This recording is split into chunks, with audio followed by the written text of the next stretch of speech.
Okay, and this needs to go to finance. Is there, hold on, wait a minute. Hold on. Have I missed anything, Delegate? There's a substitute, Mr. Chair. Oh, there is. Oh. All right.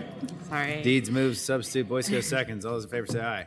Aye. Anybody opposed? No. Sub is the very first one on your staple packet. What does the sub do that the House didn't pick up? It basically clarifies the language to ensure that the law is applied as intended, and it also includes a retroactive clause. Okay, so we're back to the same retroactive discussion that Senator McDougal had. Oh, no, actually, that's a little easier to determine whether somebody was sitting in jail or not, as opposed to the circumstances of a crime. So. Yeah, it's not. Yeah. Whether Senator you like the policy or not, I don't think they're the same at all, because on the other, you're you're having to go back for facts that you might not have entered into evidence. This is pretty clear. The question that I would have about the substitute, just looking at it, even though it's on top of the pact, is it doesn't have to be in a correctional facility or detention facility for this charge. So you could have gotten a different charge prior to this and been in a facility, and then that would count. Counsel, is that how you read it? Just says, Mr. Chairman, it just says any period of time actually spent. It doesn't limit it to the offense. Right, except that the first, 10 words say every person is convicted of a felony offense, so I would assume it would be limited to that felony they were charged with and convicted. That's how the sentence starts. Counsel, do you have a different read of that, or this bill that we almost reported a minute ago? If it's confusing, we could add the words for such offense. I'll make that motion. I think. Second. Okay, Deeds moves, Perry seconds, that we add for such offense, I guess, on line 18, right before the period? Right? Okay, counsel will figure out where to put it, but I think the idea I was thinking, actually, on line 15, I'm doing this off the top of my head, but I think any time spent in any spent for such offense in any correctional facility. Got it. So line 15 before the comma. Okay, it's been moved and seconded. All those in favor say aye. Aye. Anybody opposed? Nobody's opposed. Well, What? Mr. Chair, you What? probably want it down on line 16 after juvenile detention facility, don't you? So it's used to basically include all three facilities, correctional facilities. Yeah, okay, state so it's hospital, not, so it doesn't, juvenile yeah, that's a good detention point. Good point, Deeds. Okay. All right. So we're not going to reconsider my motion. The one question I had, I don't know the answer to this, whether correctional facility only applies to DOC institutions or local and regional jails. I don't know the answer. Is correctional facility a defined term under 53.1?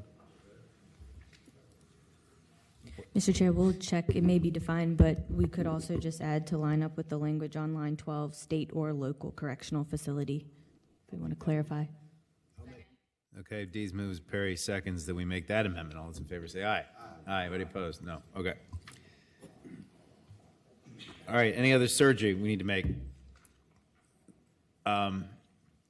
Okay. And it looks like we have people to talk. All right, why don't we go 2 and 2? All right, come on up. If there's anyone online to speak in favor, raise your hand. Julian Legal, get up. Come on. And if you are here to speak, if you could move as close to the microphone as possible, I'd appreciate it. Thank you. Good morning, Mr. Chair, members of the committee. Chuck Mayer representing Julian Legal. We strongly support this bill. It does not expand the existing program. It merely provides a clarification regarding the original legislative intent. It creates no new releases. It's just a simple clarification bill. Thank you for your time.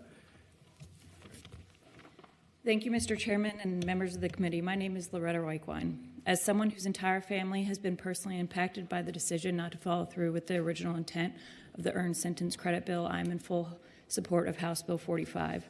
After an already challenging and emotionally draining judicial process, it was devastating to learn that my brother would not be credited for his time spent pretrial in the detention center demonstrating ideal behavior and growth. My brother has been commended by both fellow residents and staff at the detention center and DOC for his exemplary behavior and positive impact on others. We are not asking for special treatment, merely that he is credited for his rehabilitation and positive behavior that the law passed in 2020 says he earned, regardless of where or when that time was served.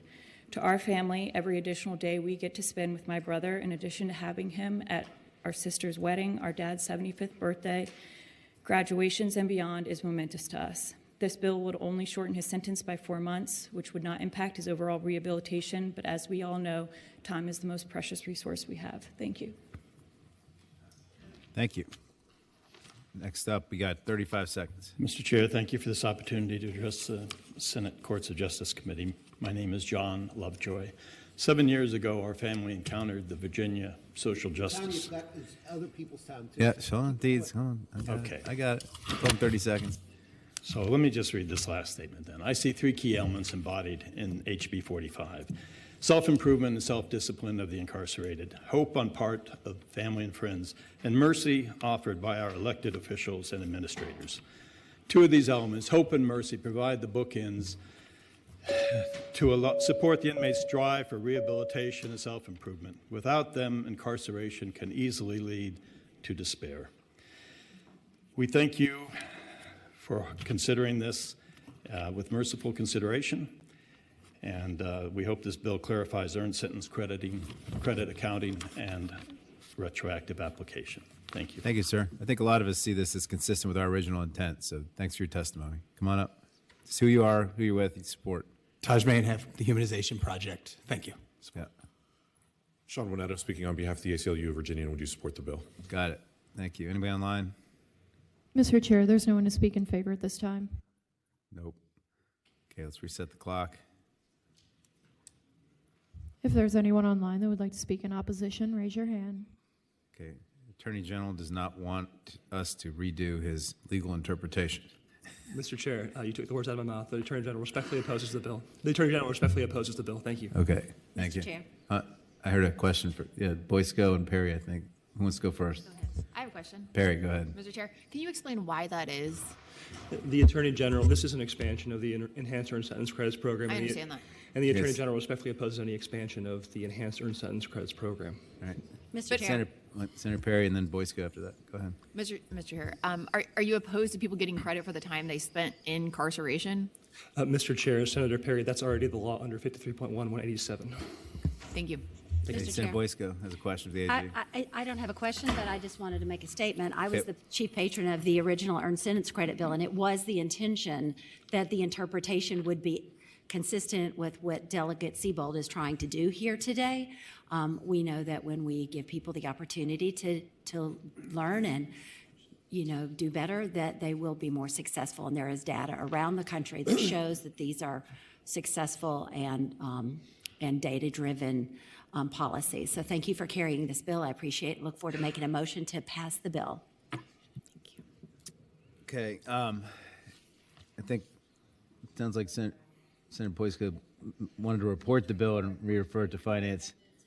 0.4 seconds. And I think this basically is just, there's no real material difference between time sitting in a jail and time sitting in a prison for earned sentence credits materially. And that's basically what you're looking to get rid of. So let's clerk will open the roll.